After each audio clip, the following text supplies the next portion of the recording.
नमस्कार, श्री स्वामी समर्थ. स्वागत आहे तुमचे सगळ्यांचे माझ्या हे यूट्यूब चॅनलमध्ये. आजच्या नवीन व्हिडिओला सुरुवात करते. येत्या 5 मे 2026 रोजी आलेली अंगारकी संकष्टी चतुर्थी हिंदू मराठी नवीन वर्षातील पहिलीच अंगारकी योग आहे. जेव्हा चतुर्थी तिथी मंगळवारी येते तेव्हा अंगारक योग हा निर्माण होतो आणि चतुर्थीला अंगारकी चतुर्थी असं म्हटलं जातं, जी आपल्या हिंदू धर्मात अत्यंत शुभ आणि फलदायी मानली जाते. या दिवशी गणेशाची पूजा केल्याने सर्व संकट दूर होतात, मनोकामना पूर्ण होतात. त्याचबरोबर वर्षभरातील सर्व संकष्टी चतुर्थीचे पुण्य प्राप्त होतं असं म्हटलं जातं. अंगारकी या शब्दाचा अर्थ मंगळ ग्रह असा होतो आणि अशी मान्यता आहे की या दिवशी गणेशाच्या उपासनेने मंगळ ग्रहाचा अशुभ प्रभाव जो आहे तो दूर होतो आणि जीवनातील सर्व अडचणी, कर्ज व आरोग्य समस्या दूर होतात. पौराणिक कथेनुसार अंगारकी याने गणेशाचे जप करून वरदान मिळवले आणि मंगळवारी येणाऱ्या चतुर्थीला माझे नाव अंगारकी दिले जाईल आणि या दिवशी जी व्यक्ती उपवास करेल तिच्यावर गणेशाची अखंड विशेष कृपा राहील. अंगारक योग हा फार दुर्मिळ आहे, जो वर्षातून 2 किंवा 3 वेळा येतो असतो आणि 2026मध्ये यंदा 3 अंगारकी योग आहे आणि निर्माण झालेले आहेत. 5 मे रोजी जी अंगारकी संकष्टी चतुर्थी आलेली आहे तर ती या दिवशी महालक्ष्मी योग आणि गजानन योग सुद्धा निर्माण झालेला आहे. यामुळे ही चतुर्थी खूप महत्त्वाची आणि शुभ मानली जाते.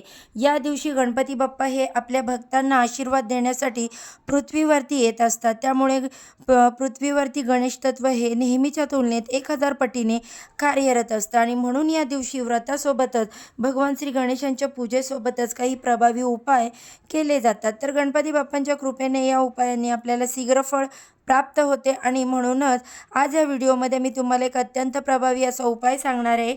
मंगळवारी अंगारकी चतुर्थीला तुम्ही उपवास नाही केला तरी चालेल, पण 21 तांदळांचा हा अत्यंत प्रभावी उपाय करा. उपाय केल्याने सर्व मनोकामना, इच्छा पूर्ण होईल. तसेच सर्व कामामध्ये यश मिळेल, कर्ज संपेल, घराची, मुलांची, पतीची भरभरून अशी प्रगती होईल आणि तुमच्या मनातील प्रत्येक इच्छा ही पूर्ण झाल्याशिवाय राहणार नाही. तर हा उपाय कसा करायचा आहे, कोणत्या वेळेला करायचा आहे याबद्दलची संपूर्ण माहिती या व्हिडिओमध्ये मी तुमच्यासोबत शेअर करणार आहे. त्यामुळे तुम्ही हा व्हिडिओ स्किप न करता शेवटपर्यंत नक्की पहा. चॅनेलवरती नवीन असाल तर सबस्क्राईब करा आणि असेच माहितीपूर्ण नवनवीन व्हिडिओ पाहण्यासाठी बेल आयकॉनला देखील प्रेस करा. जेव्हा मी कधी नवीन व्हिडिओ अपलोड करेल तेव्हा त्याचे नोटिफिकेशन सर्वात आधी तुम्हाला मिळेल आणि तुम्ही एक पण व्हिडिओ मिस करणार नाही. तर हा उपाय आपल्याला मंगळवारी अंगारकी चतुर्थीला करायचा आहे. सकाळपासून ते संध्याकाळपर्यंत, अगदी रात्री 12 वाजेपर्यंत तुम्ही केव्हाही तुमच्या वेळेनुसार हा करू शकता, कारण मंगळवारी संपूर्ण दिवसभर आणि रात्रभर ही अंगारकी चतुर्थीचा जो शुभ मुहूर्त आहे तो असणार आहे. या दिवशी व्रताला अनन्यसाधारण महत्त्व आहे. म्हणून घरातील प्रत्येक व्यक्तीने व्रत करून गणपती बाप्पांची पूजा करायची. घरामध्ये जर शिक्षण घेणारी मुलं असेल किंवा लग्नाच्या वयाची मुलं असतील तर त्यांनीसुद्धा या व्रताची या दिवशी व्रत करायचे. असं म्हणतात की लग्नाच्या वयातील मुलामुलींनी हे व्रत केले तर त्यांचा विवाह योग जो आहे तो लवकर जुळून येतो. शिक्षण घेणाऱ्या मुलांनी जर हे व्रत केले तर त्यांची शैक्षणिक क्षेत्रामध्ये भरभरून अशी प्रगती होते आणि म्हणूनच लहान मुलांपासून ते मोठ्यांपर्यंत प्रत्येकाने या दिवशी व्रत करायचे, जास्तीत जास्त प्रयत्न करायचा आहे. त्याचबरोबर या दिवशी आपण काही उपाय केले तर आपल्या आयुष्यातील सर्व अडथळे दूर होतात, घरात सुख समृद्धी येते, शांती येते, आरोग्य आणि यशाची प्राप्ती होते. त्याचबरोबर आपल्या प्रत्येकाच्या मनामध्ये काही छोट्या मोठ्या इच्छा या असतात, अगदी माझ्यापासून ते तुमच्यापर्यंत, आणि आपली प्रत्येक इच्छा पूर्ण होण्यासाठी आपण मेहनत करत असतो, परंतु आपल्या मेहनतीला, आपल्या कष्टाला नशिबाची साथ असणं तेवढंच महत्त्वाचं आहे. जर नशिबाची साथच मिळाली नाही तर आपल्या इच्छा देखील पूर्ण होत नाही आणि म्हणूनच हा उपाय तुम्हाला जर जमेल तर तुम्ही नक्की करा. तुमच्या प्रयत्नांना यश मिळेल. तुमची किती कठीणातील कठीण इच्छा आहे ती पूर्ण होईल. तुमच्या आयुष्यात ज्या काही समस्या सुरू आहेत, त्या अडचणी आहेत, तर त्या गणपती बाप्पांच्या कृपेने नक्कीच दूर होतील. घरात गरिबी, दरिद्रतासुद्धा येणार नाही. पैसे येण्याचे मार्ग खुले होतील. प्रत्येक प्रत्येक कामामध्ये यश मिळेल. सर्व काही गोष्टी ज्या आहेत तर त्या तुमच्या मनासारख्या घडू लागतील. सर्व अडचणीतून मार्ग मिळेल. तर हा उपाय करण्यासाठी तुम्हाला या अंगारकी चतुर्थीला सकाळी लवकर उठून स्नान करायचं, गणपती बाप्पांची विधिवत पूजा करायची. बाप्पांची मूर्ती असेल तर अभिषेक करा मूर्तीवरती. शुद्ध पाण्याने किंवा पंचामृताने अभिषेक करू शकता. गणपती बाप्पांसमोर छान तुपाचा तेलाचा दिवा लावा. जास्वंदीचं फूल त्यांना अर्पण करा. दुर्वा अर्पण करा.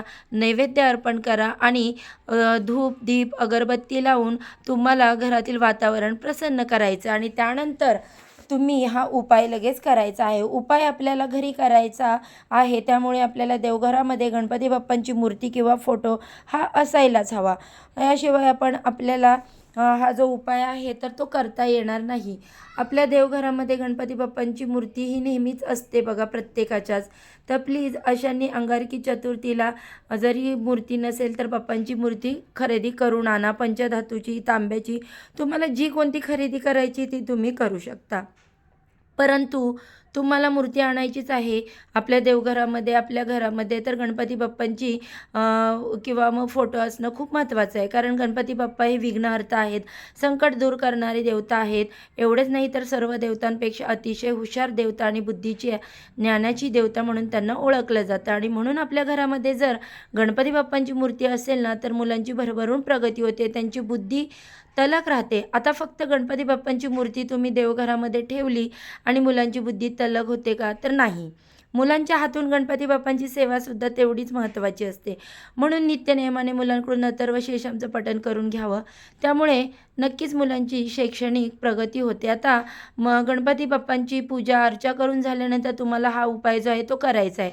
उपाय करण्यासाठी तुम्हाला 21 अखंड तांदूळ घ्यायचे, त्याला अक्षतासुद्धा म्हटलं जातं.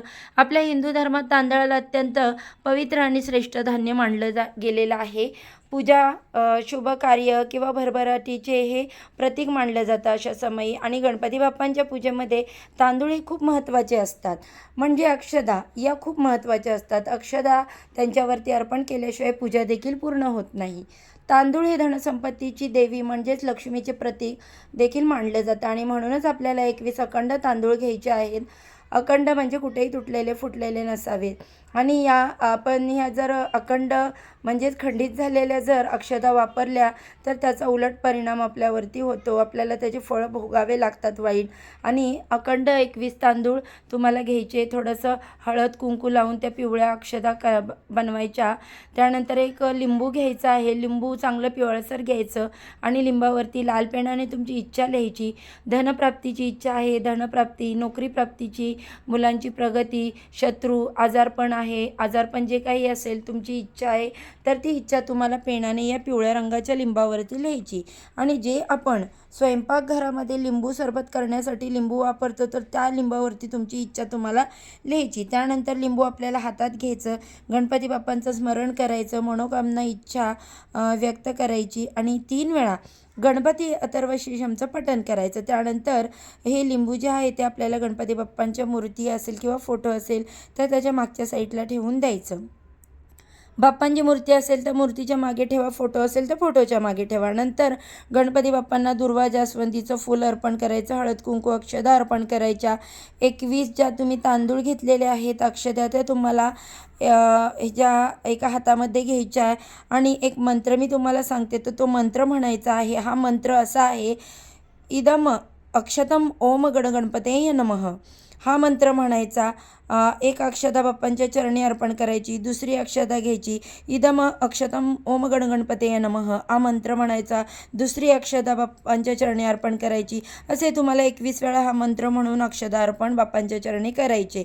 दोन्ही हात जोडून गणपती बाप्पांचे स्मरण करायचं आणि एक माळ तुम्हाला ओम गणगणपतये नमः या बाप्पांच्या मंत्राचा जप करायचा. 108 वेळा जप करायचा आणि दोन्ही हात जोडून आपली इच्छा मनोकामना व्यक्त करायची. आता संपूर्ण दिवसभर रात्रभर तुम्हाला ते लिंबू अक्षता गणपती बाप्पांसमोरच ठेवायच्या.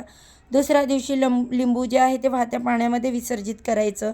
वाहतं पाणी नसेल तर निर्माल्यामध्ये टाका. आणि जे 21 तांदूळ आहेत अक्षदा, तर ते एका स्वच्छ कपड्यामध्ये किंवा स्वच्छ कागदामध्ये बांधून त्याची पुडी तयार करून तुमच्या पर्समध्ये किंवा तिजोरीमध्ये तुम्हाला ठेवायची, किंवा तुमच्या देवघरामध्ये ठेवली तरीसुद्धा चालेल. जेव्हा तुम्ही कोणत्या महत्त्वाच्या कामाला बाहेर जाता तेव्हा ती पुडी तुमच्यासोबत घेऊन जायची आहे. त्या कामामध्ये तुम्हाला नक्की यश मिळेल. आणि जर बघा मुलं एखादी एक्झाम देण्यासाठी जात असतील, तर परीक्षा देण्यासाठी जात असतील, तर तुम्ही ही मुलांकडे सुद्धा पुडी देऊ शकता. त्यामुळे बाप्पांचा आशीर्वाद आपल्याला प्राप्त होतो. या अक्षदांमध्ये एक दैवी शक्ती असते, त्यामुळे आपल्याला प्रत्येक कामामध्ये यश मिळतं. अडलेली कामेसुद्धा पूर्ण होतात. तर हा 21 तांदळांचा अत्यंत प्रभावी उपाय जो आहे तर तो मंगळवारी अंगारकी चतुर्थीला करायचा आहे. सुतक असेल, मासिक धर्म असेल तर हा उपाय तुम्हाला करता येणार नाही. स्त्री, पुरुष, मुलं हा उपाय कोणीही करू शकते. तर ही अत्यंत महत्त्वाची माहिती मला तुमच्यापर्यंत शेअर करायची होती. व्हिडिओ आवडला असेल तर व्हिडिओला एक लाईक करा. चॅनेलवरती पहिल्यांदा नवीन आला असाल तर सबस्क्राईब करा आणि हा व्हिडिओ आपल्या मित्रपरिवारासोबत जास्तीत जास्त शेअर करा. चला तर मग भेटू असेच पुढच्या एका नवीन व्हिडिओमध्ये. तोपर्यंत सर्वांना श्री स्वामी समर्थ.